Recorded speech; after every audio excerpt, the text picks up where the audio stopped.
Praise the Lord. இன்றைக்கு ஏசப்பா அவருடைய வார்த்தையின் மூலமாக உங்களோட பேச விரும்புகிறார்.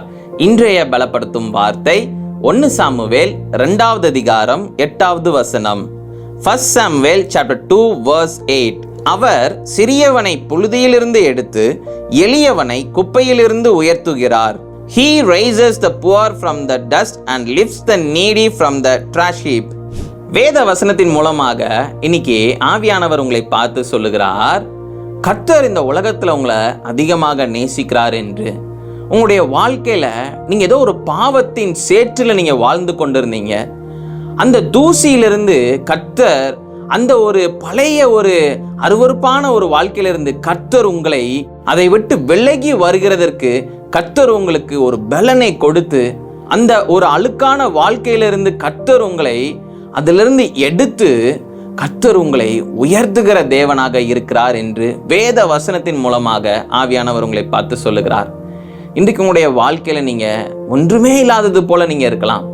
நீங்க அநேகர் நீங்க உங்களுடைய வாழ்க்கையில ஏதோ ஒரு காரியம் நீங்க செய்ததின் நிமித்தமாக, ஐயோ இந்த தவறு நான் செய்துட்டேனே, என்னுடைய வாழ்க்கை இப்படி அது ரொம்ப மோசமாகிருச்சே, நான் இன்னைக்கு ஒன்றுமே இல்லாதது போல நான் இருக்கிறேன்னு சொல்லி நீங்க இன்னைக்கு கலங்கி கொண்டு இருக்கிறீங்க. ஆனா இயேசுவின் கரம் உங்களை உயர்த்த வல்லமை உள்ளது. இயேசுவின் கரம் இன்னைக்கு உங்களை உயர்த்தி கொண்டிருக்கின்றது. இயேசுவின் கரம் உங்களை, நீங்க எதுல விழுந்து கிடக்குறீங்களோ அதுல இருந்து இயேசுவின் கரம் உங்களை எடுத்து தூக்கி நிறுத்தி, இன்றைக்கு அந்த பாவத்திலிருந்து இயேசப்பா உங்களுக்கு ஒரு விடுதலையை கொடுத்து, அவர் உங்களை சுத்திகரித்து, அவர் உங்களை உயர்த்துவேன் என்று வாக்கு பண்ணுகிறார். சோர்ந்து போகாதீங்க. ஏசப்பா உங்களுடைய வாழ்க்கையை மாற்ற வல்லமை உள்ள தேவன். அவரால் செய்ய முடியாத காரியம் இந்த உலகத்துல எதுவுமே இல்லை. உங்களுடைய வாழ்க்கையில நீங்க செய்த பாவத்தை கர்த்தர் பார்க்க மாட்டார். நீங்க அதுல இருந்து விட்டு விலகி போக உங்களை அர்ப்பணிச்சிட்டீங்கன்னா ஏசப்பா உங்களுக்கு ஒரு விடுதலையை கொடுத்து அவருடைய பிள்ளையாக உங்களை மாற்றி, அவர் இந்த உலகத்துல ராஜாக்களுக்கு மத்தியில பெரிய பெரிய பொறுப்புகள்ல கர்த்தர் உங்களை நியமித்து கர்த்தர் உங்களை உயர்த்துவார். கர்த்தர் நிச்சயமா ஆண்டவர் உங்களை ஏற்றுக்கொள்வார். அவர் உங்களை உயர்த்துவார். அவர் உங்களை அதிகமாக நேசிக்கிறார்.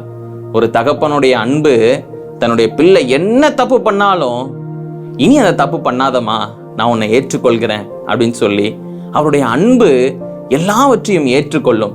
இன்றைக்கு ஏசப்பாவும் ஒரு தகப்பனின் அன்பை போல அவர் உங்க மேல அன்பாக இருக்கிறார்.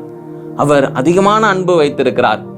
நீங்க எந்த ஒரு அடிமைத்தனத்துல இருந்தாலும் இந்த நாள்ல இயேசுப்பா உங்களுக்கு ஒரு விடுதலை கொடுக்க வல்லமையுள்ள தேவனாக இருக்கிறார். இயேசுவே எனக்கு ஒரு விடுதலை கொடுங்கன்னு சொல்லி கேளுங்க. இயேசுப்பா உங்களுக்கு ஒரு விடுதலை கொடுத்து, நீங்க எந்த இடத்துல நீங்க அவமானப்படுத்தப்பட்டீங்களோ அதே இடத்துல கர்த்தர் உங்களை உயர்த்தி வைப்பார். நாம எல்லாரும் செபிக்கலாம். எங்களை நேசிக்கிற நல்ல தகப்பனே, இயேசுப்பா பிள்ளைங்களுக்கு ஆண்டவரே விடுதலையை கொடுங்கப்பா.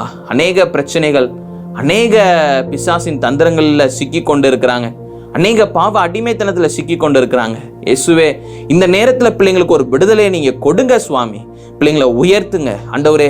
அநேக இடங்கள்ல அவமானப்படுத்தப்பட்ட சூழ்நிலையில ஆண்டவரே ஏசப்பா சோர்ந்து போய் இன்னைக்கு இருக்கிறாங்க. பிள்ளைங்களை உயர்த்தி வைங்க, ஆசீர்வதிங்க. இயேசுவின் மூலம் செபிக்கிறேன் பிதாவே, ஆமென்.